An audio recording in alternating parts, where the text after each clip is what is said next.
Serie A could not be closer. With one game to play, Inter and AC Milan are both poised for glory in what has been an Italian title race for the ages. If the red side of San Siro wins, there will be huge cause for celebrations, especially considering just how far Milan had fallen since their last Scudetto in 2011. The 7 times European champions have sunk as low as 10th in Serie A, missed the top 4 on 7 occasions and employed 9 separate managers in the search for success. But finally, I Diavolo have found a winning formula. Previously, we have hailed the club's technical director Paolo Maldini for transforming Milan's fortunes, under the astute ownership of Elliot's management cooperation. Today on EuroFootball Daily Explained, we want to focus on Stefano Pioli, the manager set to enter Milan folklore. So what has Pioli done to get Milan back on track? And how has the changing face of Italian football allowed this Rossineri side to rise from the ashes? Let's take a look.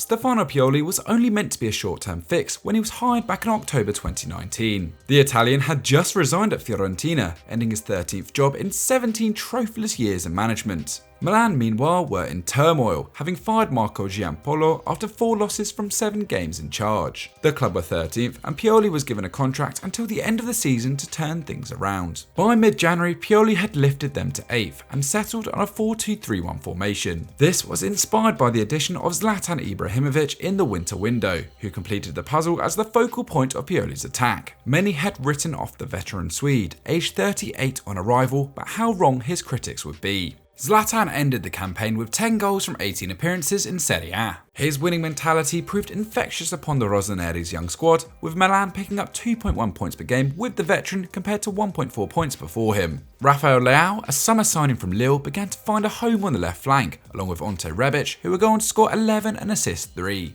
In total, Milan scored 63 times, their largest tally since 2013, while an unbeaten final 12 matches saw them finish 6th. This was good enough to hand Pioli a 2-year contract extension at San Siro, ending speculation that Ralf Rangnick was set to take over. With his future secured, the Italian was able to stamp his mark on the squad, working closely with Maldini to rejuvenate their ranks. Senior faces like Giacomo Bonaventura and Lucas Biglia were replaced with youth in Sandro Tonali and Brahim Diaz. 2021 proved to be more of the same under the former Lazio boss. 11 wins and 4 draws saw them set off at a blistering pace, although they would be unable to keep up with a rampant Inter Milan. Theo Hernandez cemented his star status in the side, scoring 7 and assisting 5 from left back, while Fikayo Tomori proved to be another superb discovery in the market. The Englishman, signed in January on loan, kept clean sheets in 2/3 of the matches he appeared in and ousted the club captain Alessio Romagnoli. It was an easy decision to sign him permanently in the summer for £25 million. This followed an excellent trend of Pioli and Maldini exploiting the loan market. Their try before you buy approach meant the final decision to hand long-term contracts to the likes of Tomori, Rebic and the experienced Simon Kjaer came with minimal risk. Many of their additions have been overlooked at their previous clubs too. Tomori was unused at Chelsea, Diaz and Hernandez discarded by Real Madrid, and Kjaer unappreciated with Sevilla. Getting the best out of these unloved stars has been a hallmark of Pioli's successful man management. Milan might not have won anything in 2021, but they were back in the Champions League and a growing domestic force. Last summer they strengthened again, signing Olivier Giroud and replacing Gianluigi Donnarumma with Mike Maignan, leading Maldini to declare the squad was stronger than the season before. Meanwhile, Inter Milan lost Antonio Conte, Achraf Hakimi and the division's top scorer Romelu Lukaku. With Juventus also in transition, the door was open for yet another unpredictable fight for the Scudetto.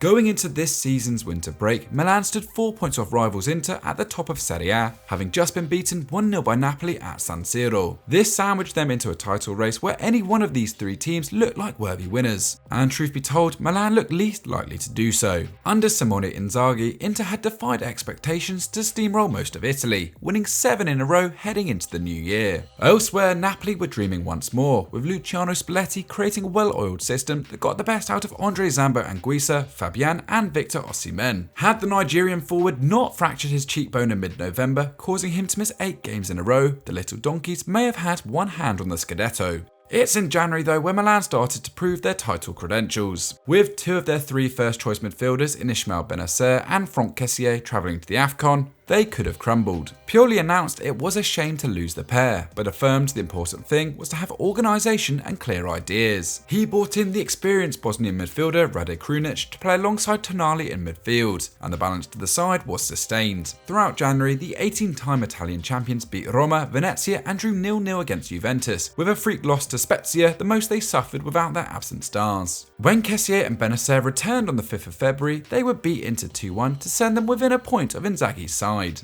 Now heading into the final third of the season, it was ironically a failure of Pioli that looked to have swung the title race in their favour. Having crashed out of their Champions League group stage in last place behind Porto, they gained respite from the busy European schedule. Inter and Napoli meanwhile faced draining ties against Liverpool and Barcelona respectively, and the pair would suffer for their efforts. The Nerazzurri obtained just 5 points from a possible 12 in the weeks around the Liverpool clash. Napoli too would drop crucial points against Cagliari in between their matches against Barca. Milan also had an edge thanks to Pioli's ability to win big games. Across 12 matches against the rest of the 7 sisters of Italian football, including Juve, Roma, Lazio, Inter, Fiorentina and Napoli, the Lombardi outfit would win 7, draw 3 and lose just twice. No one in the title race could match this record, and it all meant by April, Milan were narrowly top of Serie A. Yet Pioli still managed to breathe calm into his side, stating that the best is still yet to come. The 56-year-old was right to feel confident. After potentially damaging draws against Bologna and Torino, the Devils won 5 on the bounce, conceding just twice. In the absence of the hugely influential Kier, Pierre Kalulu has stepped up admirably, forming a remarkable partnership with Tomori that has delivered 11 clean sheets from 17 starts. Meanwhile, Rafa Leao scored 3 and assisted 3 in his past 5 matches. They are hardly blowing the opposition away, winning by a single goal margin 7 times since the turn of February. But this is indicative of Pioli's Milan, who have made a habit of getting the job done.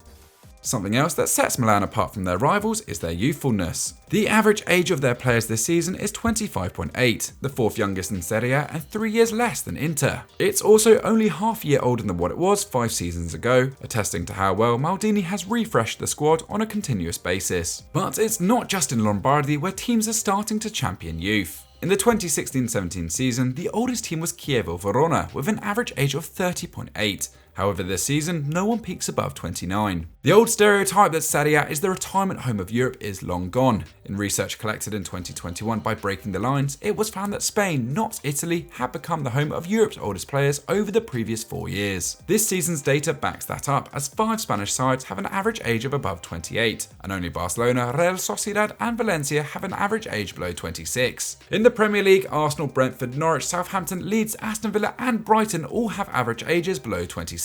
And it's a similar story in Serie A, where 7 teams are below that threshold and only 3 above 28. Away from the numbers, you just have to look at Max Allegri's struggles with Juventus this season to see that times are changing in Italy. During the 2010s, Juventus dominated a league that let Chiellini and Bonucci win titles riding into their 30s, and Chiellini explained how Allegri thought he was coming back to the same team when he returned last July. Now it's clear that the comfort created around the old lady's ritual success saw their recruitment become complacent. Despite their economic might over their rivals, the past 2 seasons have exposed the fact their squad and starting 11 is simply not the best in Italy anymore. Just take a comparison with Milan. Mike Maignan has proved stronger than Szczesny in goal with a stunning save rate of 80.6%. Hernandez is superior to Alexandro, Tomori provides the speed Chiellini and Bonucci cannot, while Rafa Leao could walk into any Italian side on current form. Their qualities are reflected in their different playing styles too, as while Milan allow just 10.1 passes per defensive action, a mark of a high-pressing modern team, Juventus are keener to sit back, allowing over a pass more per defensive action, and making the second least pressures in the final third in all of Serie A.